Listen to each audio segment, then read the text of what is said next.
My fiancé canceled our wedding with 8 words. Wedding's off. Expect a call from my lawyer. He apparently expected me to cry, beg, and wait for his attorney.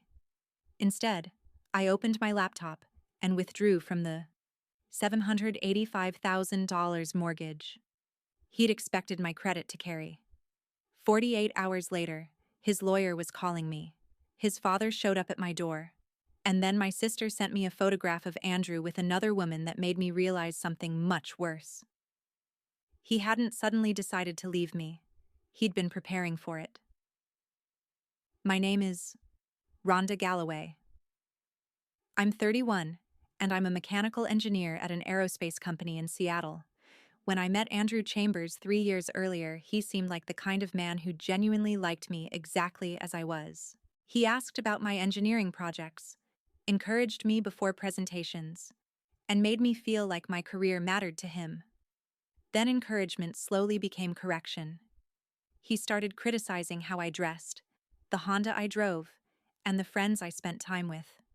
Eventually, even my older sister Alexa became a problem. Alexa works construction and had always been one of the closest people in my life. Andrew thought she was too rough for the professional circle he wanted us to move in. I should have pushed back. Instead, I changed. I dressed differently, spent more time with Andrew's coworkers, saw Alexa less, and when I was offered a promotion opportunity in Chicago, Andrew convinced me to turn it down. "Your career can grow anywhere," he said. "My connections are here." I believed him. After 2 years together, I proposed. Andrew said yes. Almost immediately, though, the wedding became another way to project the right image. I worked overtime and put my bonuses into a wedding account. By the time everything collapsed, I'd saved $22,500. Andrew had contributed nothing. 6 months before the wedding, he introduced his next idea: a townhouse in Bellevue.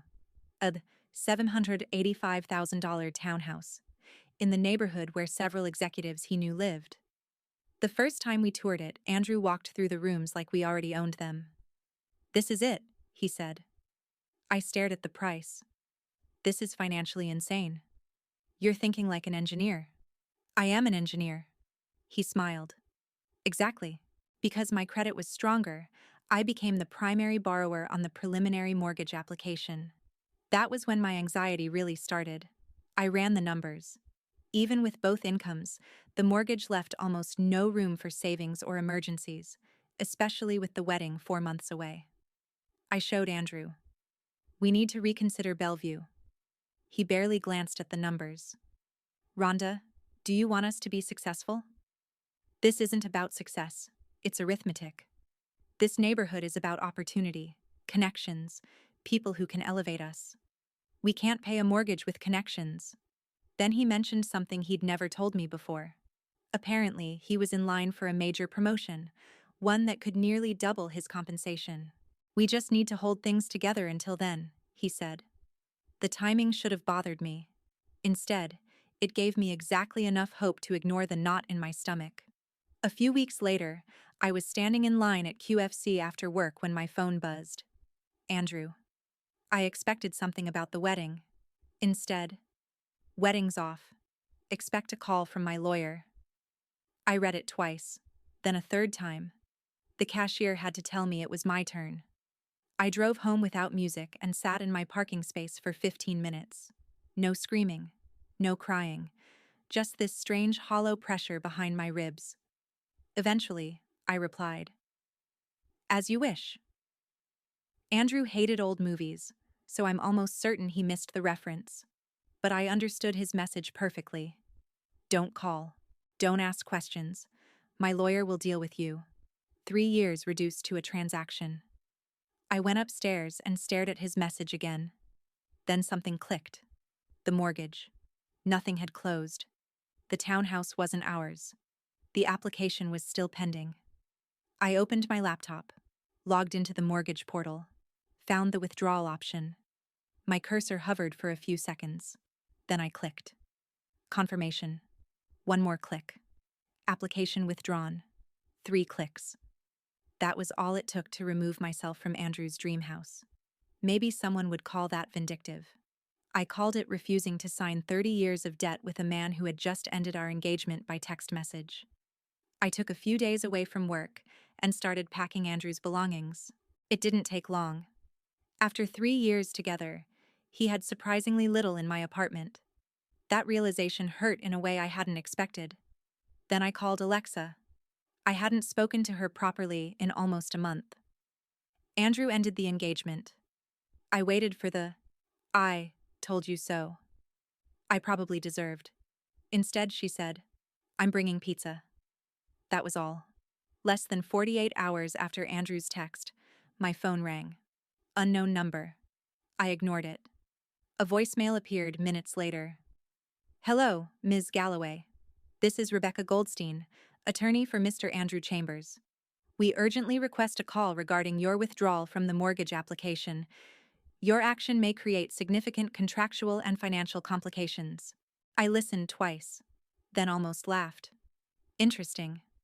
48 hours earlier, lawyers were apparently the preferred method of communication. Now suddenly, everyone wanted to talk. I didn't return the call. More calls followed. Then emails. That afternoon, Kyle called. "Rhonda, did you really pull out of the townhouse?" "Yes." He exhaled. "Andrew is losing his mind. Apparently he already ordered almost 18 grand in custom furniture." I blinked. He ordered furniture for a house we didn't own? Apparently. Kyle paused. "He's telling people you're doing this to punish him. At work he said you're financially abusing him." I actually laughed. Not because it was funny, because the alternative was throwing my phone through a wall. I'm not buying a house with someone who ended our engagement through a text. "Yeah," Kyle said quietly. "That's fair." Then his tone changed. "But there's something else." "What?"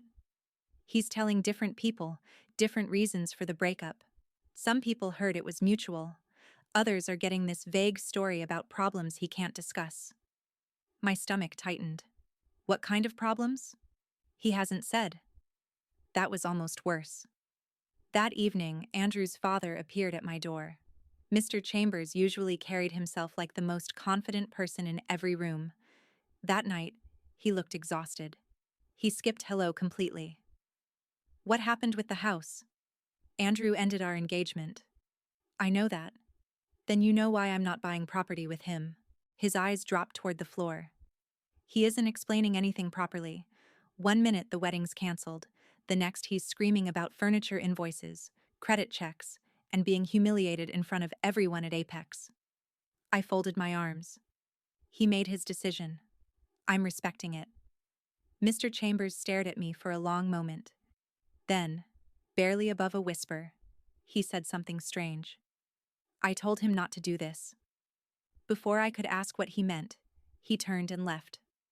The next morning, Alexa called. Her voice sounded different. "Rhonda, there's something I should have told you months ago." My chest tightened.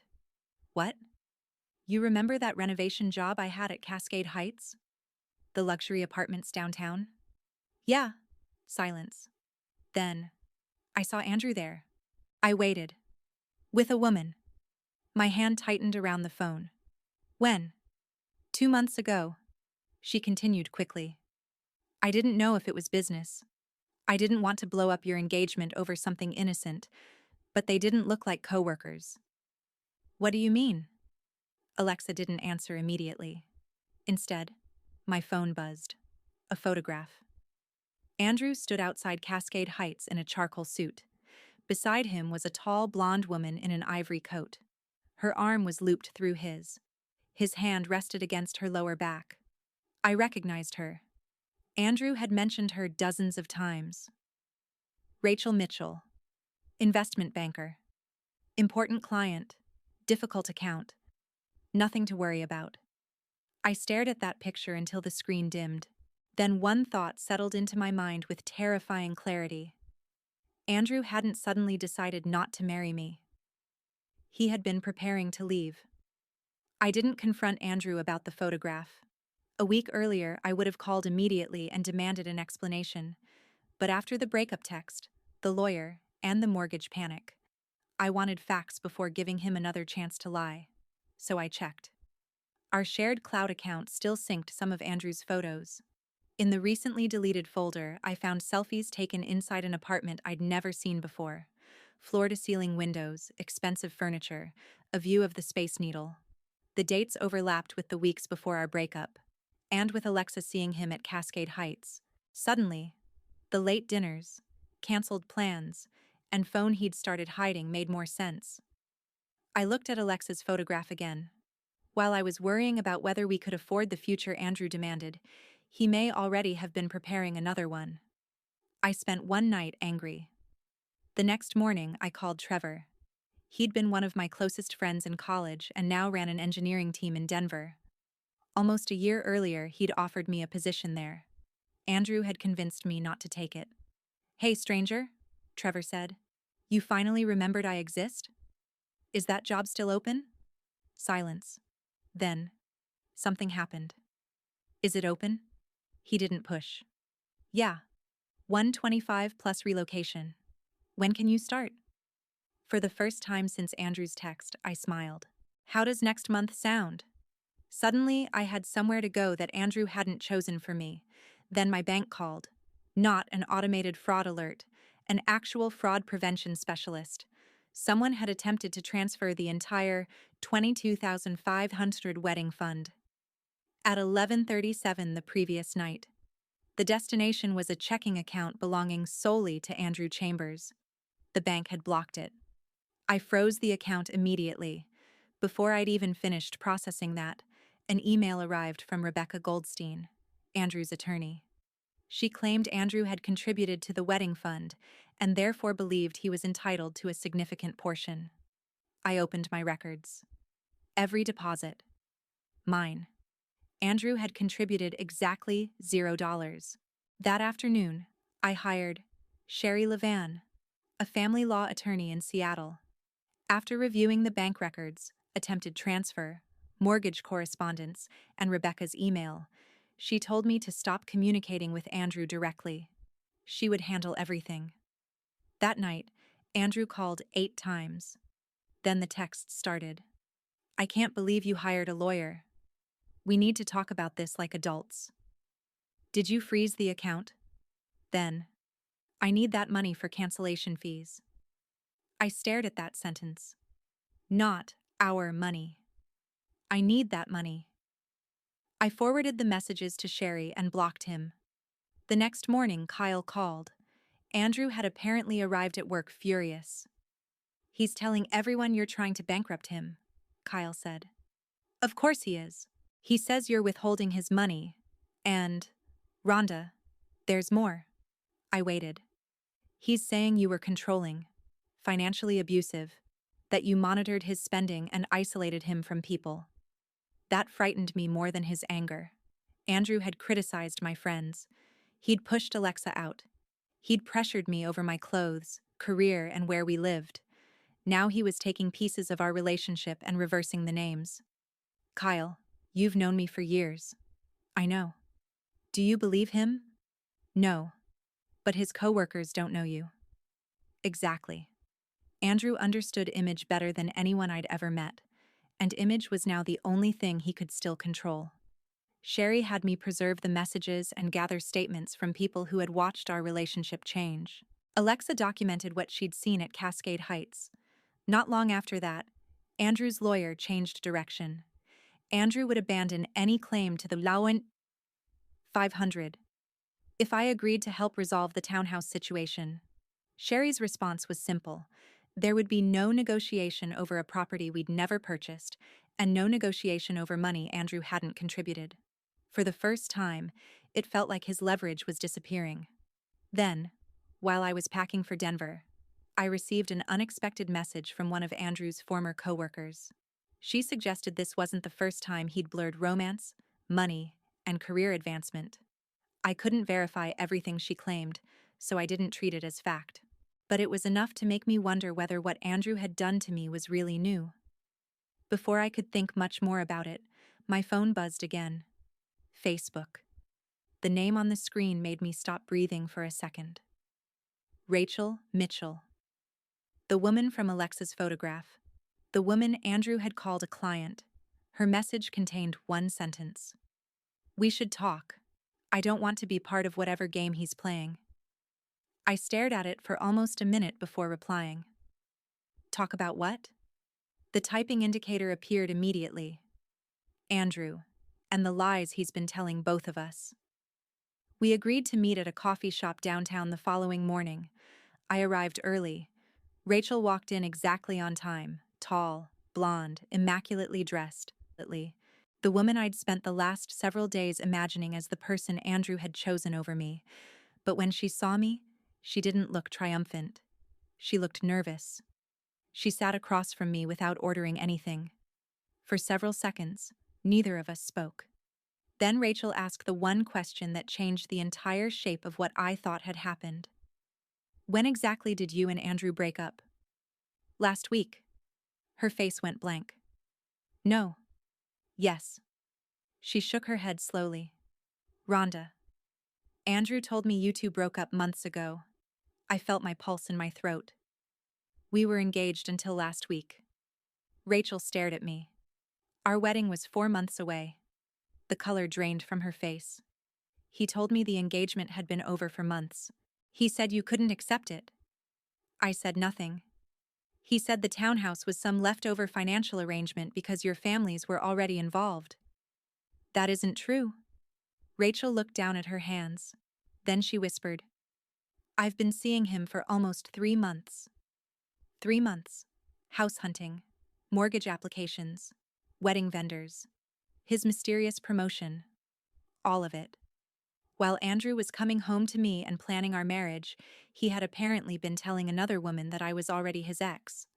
Rachel looked back up. "And Rhonda, that's not the worst thing he told me about you." Rachel looked uncomfortable before she continued. "He told me he was afraid of you." For a second, I thought I'd misunderstood. "Afraid of me?" "He said you were controlling, that you checked his spending, monitored where he went, and got physically intimidating when you were angry." I stared at her. "I've never laid a hand on Andrew." "I believe you." She said it quickly. "Things stopped adding up before I contacted you." Then she told me why.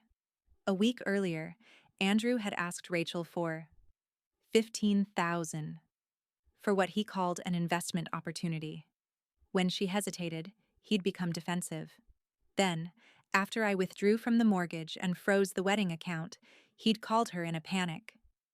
He said his vindictive ex was trying to destroy him financially. I gave a humorless laugh. "I'm guessing I'm the vindictive ex."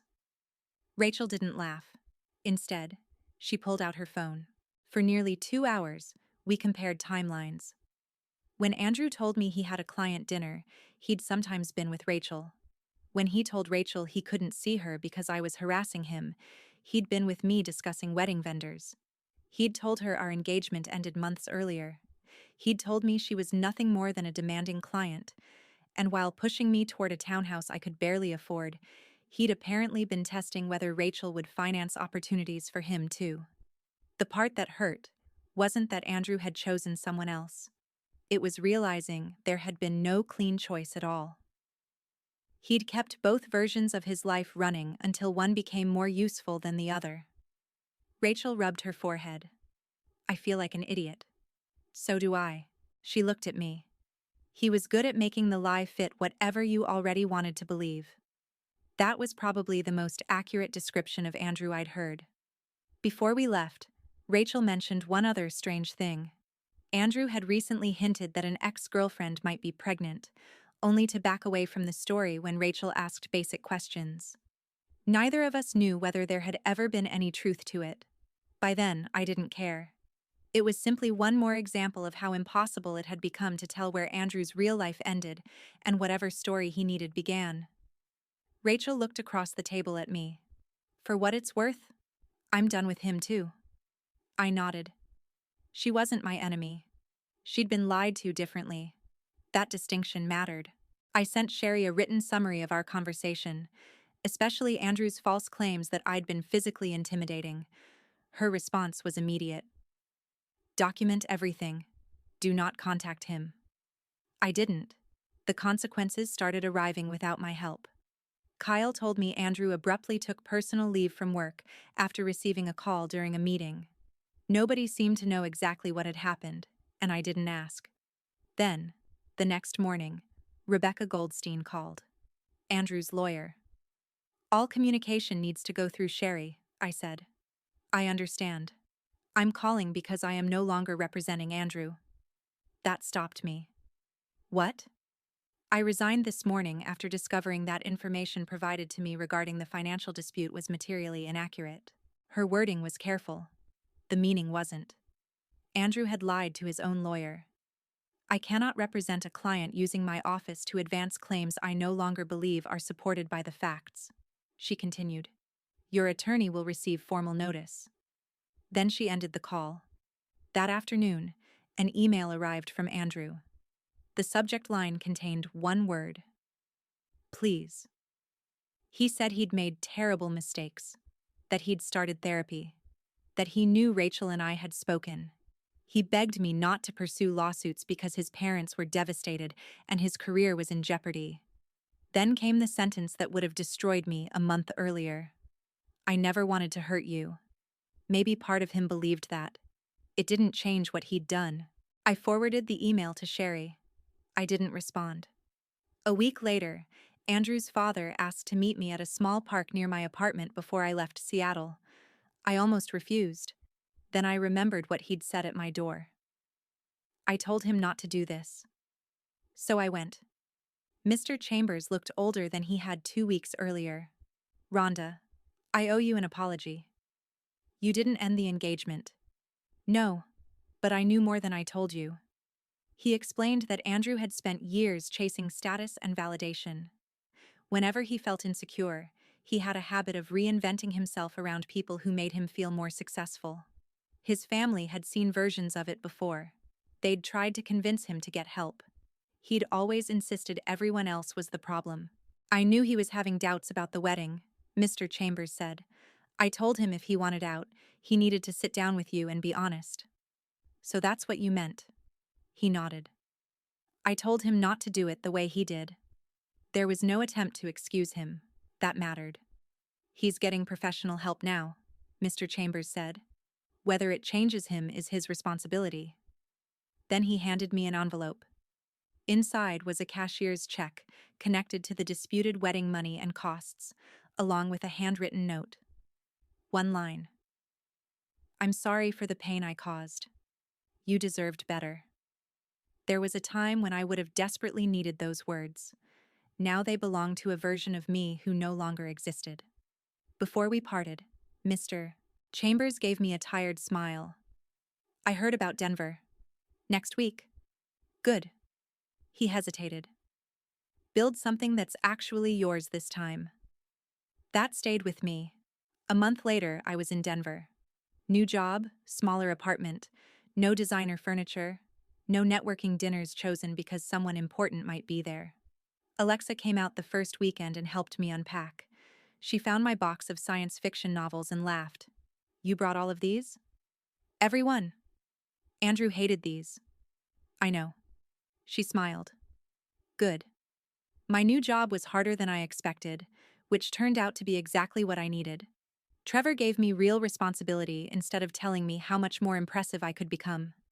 I started hiking on weekends, called old friends, bought another Honda. That last one made Alexa laugh for almost 5 minutes. Andrew disappeared from my life gradually. I heard through Kyle that he never returned to his old role at Apex, though I never asked why. Rachel never contacted me again after sending Sherry the information she had, and eventually, I stopped wondering what else Andrew had lied about. Not every unanswered question deserved another investigation. Several months after moving, an automated email appeared from the mortgage broker I'd used in Seattle. The Bellevue townhouse had sold. Different buyers, different mortgage, different future. For a moment, I pictured the life I'd once imagined there. Andrew choosing furniture, me working overtime. Both of us pretending the numbers would eventually make sense. I thought losing that house would feel like losing proof that I'd failed. Instead, I closed the email. The strangest part of rebuilding your life is realizing how many things you were terrified to lose were actually weighing you down. Andrew had canceled our wedding with 8 words. At the time, I thought he'd taken my future away. He hadn't. He'd accidentally handed it back. And the most valuable thing I recovered wasn't the 1500, the mortgage, or even the career I'd nearly sacrificed. It was the woman I'd slowly abandoned while trying to become somebody Andrew considered worth keeping. This time, I wasn't giving her up again.